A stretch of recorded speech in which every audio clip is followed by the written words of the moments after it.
Mind you, he's swarmed by women. Picked out the restaurant, paid, treated me like a princess. Man, something was wrong with him. That's not human, man. You're not regular, man.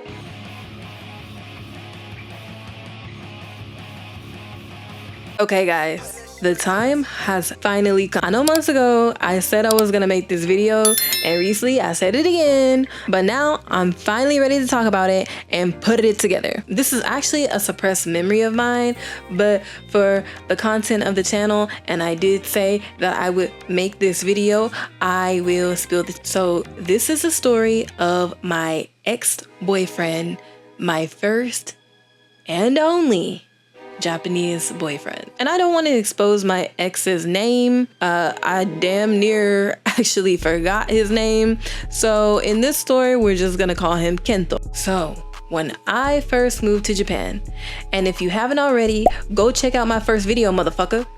I had just gotten out of a long-term relationship, and I was in no way, shape, or form looking for anything.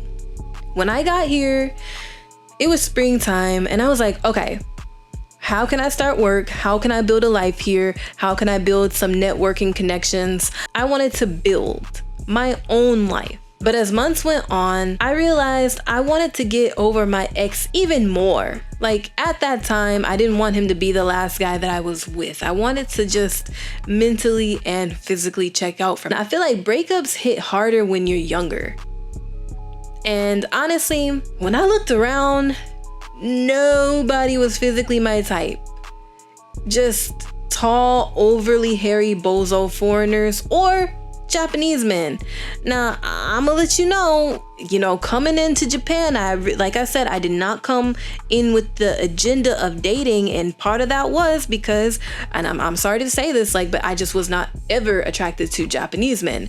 It was never my type. And don't come in here saying, oh, you're racist and all that other stuff. No, that's not how that works. It just was not my thing. That's just me being honest. But I mean, still, if there was any good-looking men around, 9 times out of 10 it would be a Japanese man over a foreigner, because certain foreigner archetypes here, I really am just not attracted. I'm not attracted to them. So I just decided to open my mind a little bit, and my friend encouraged me to try dating apps. Never tried one in my life. She was like, oh yeah, we have Bumble here, download Bumble. She's Japanese and she likes foreigner guys, and she's like, download Bumble, let's do what's the thing that the girls do together, when they swipe together. I don't know, she said something like, let's swipe together, but I forgot the term that you call it, when you swipe, and I don't know. Anyways, after we did that, I kept the app and I got a little curious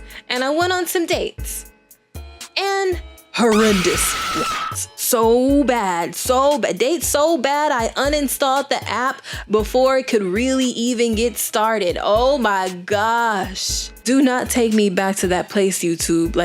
I know some of y'all are gonna ask, what happened, and you want more detail, but please spare me. So then a month later, after I uninstalled that shit, I went to this mixer event with my friends. Those events, if you live in Japan, maybe you know about the events where you pay about 3,000 yen to get in, and they got an open bar and free food. Yeah, that. So we were the only 2 foreigners there, just vibing and drinking and people watching, doing as we do. And I noticed this tall, handsome Japanese guy staring at us. So, I didn't really want to think too much of it.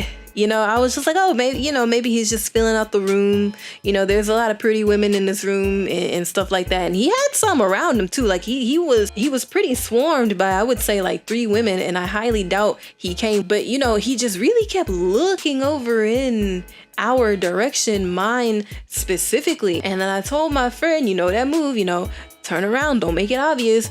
She made it obvious, but I think the guy over there is, kind of eye fucking me a little bit. So she turned around and she was like, oh my gosh, he is. And I don't go up to no dudes. I don't do that. So I was just like, okay, well, if he can keep staring if he wants to, but I ain't going over there. So I walk away, go get us some drinks, and I come back and she's like, girl, his eyes followed you when you got up. He was watching you like a hawk. And I was like, stop lying. And she was like, no, for real. So, he just stares. And this whole other group of Japanese people come up to us. I highly doubt that they knew each other. I'm assuming that everybody kind of just met this night. Not everybody, but and it was a group of guys and girls that just come over to us. And so, we formed our own little group that night. We were talking, laughing loud, and this nigga is still staring, even with the people over. So eventually another guy from the group, he notices Kento and he motions him to come over. Mind you, he's swarmed by women. And the nigga comes over. He comes over and this guy introduces me to him like he's been knowing me for years or some shit. Nigga, we only been knowing each other for 20 minutes. But anyways, hey, W Wingman, he introduces me to Kento and he introduced himself. And so me and him started talking. And eventually we kind of just drifted away from the group and started, our own little thing. And he ended up asking me out that night. And I said yes. And we exchanged line. And the rest is darkness of history. So our first date was in Ebisu. And that's not a cheap area. He picked out the restaurant, paid, treated me like a princess. Okay, and this man was tall, like about 184 centimeters, handsome, and spoke English.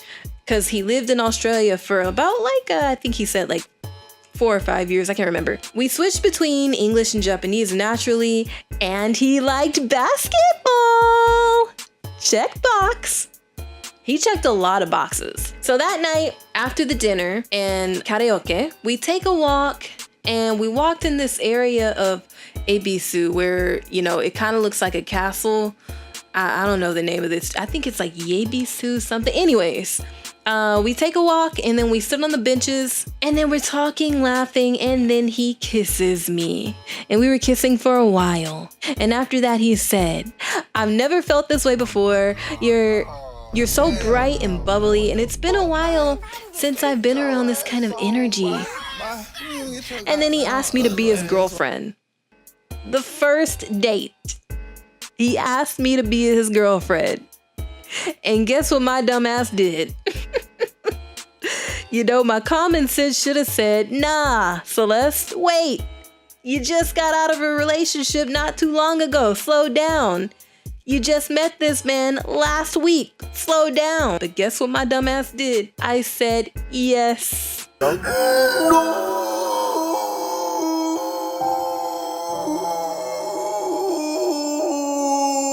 Without hesitation. The dick didn't even touch the heart yet, and I said yes. What possessed me? I don't know. But I was in it. I said yes. He was tall, handsome, treated me well, kissed me well, checked a lot of boxes. What could possibly go wrong? I thought he was the best. Something was wrong with him. That's not human, man. You're not regular, man. Nigga was the devil, man. That nigga was the devil, man. Real, man. That, my friends, is where the story begins. But trust me, it gets messy. Stay tuned.